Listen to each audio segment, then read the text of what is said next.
Glauser également absent. Geyser, le transversal et le but.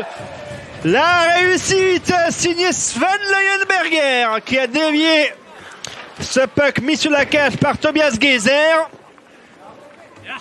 Le puck qui est monté juste en dessus de la tête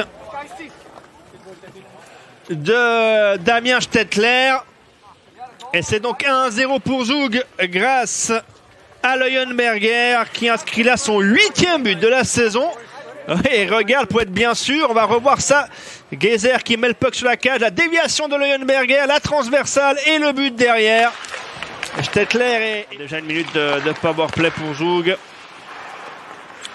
Martini tire du poignet, goal! Le 2-0 signé Lino Martini, son 2e seulement de la saison et son 2e en powerplay d'ailleurs. Ça va lui faire beaucoup de bien, hein. Il connaît une saison quand même très compliquée. Martini, c'est son 15e point. Il n'avait plus marqué depuis le 15 décembre, soit 20 matchs de suite sans le moindre but pour lui. On n'est pas habitué à ça. Moi, je trouve qu'il fait un très bon travail avec cette équipe. Attention avec le puck qui touche le poteau et le but. La réussite est signée Stéphane Ruxeger pour sa première réussite de la saison. Eh oui, c'est bien lui. Alors, on va juste vérifier quelque chose. Est-ce que ça peut être sa première même en Ligue nationale? Non, il avait marqué 3 fois. Alors, la saison 2018-2019, là, il fait le tour de la cage. Il revient devant le but et voit ce puck être touché. Ah, peut-être que c'est Loïc Inalmont. Ça peut être Loïc Inalmont aussi. Enfin, je ne sais pas si ce puck est rentré sans l'aide d'Inalmont. Ah si, quand même, pardon. On aurait espéré pour le Valaisan.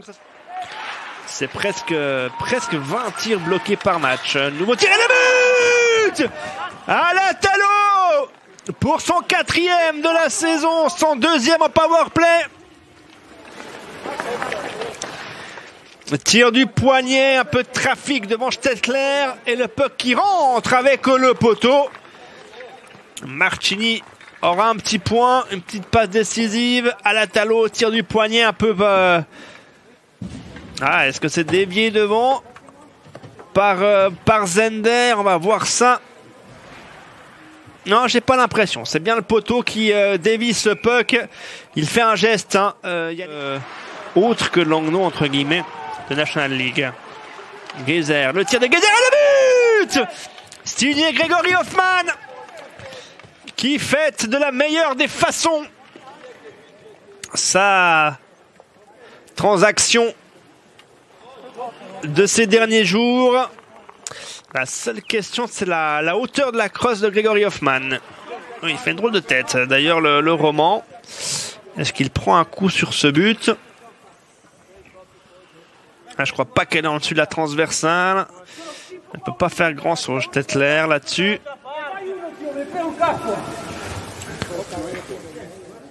Ouais, c'est difficile à dire sur cet angle-là. La palette, la crosse de Hoffman, je pense que ça se vérifie, mais malheureusement pour les Bernois, 8 petites victoires. Avec le revers et le but signé Loïc Inalmont, son premier de la saison à son 20e match. Joli mouvement là, des poignets pour éliminer Hollenstein et mettre ce puck sous la barre. Il a marqué 2 fois la saison dernière.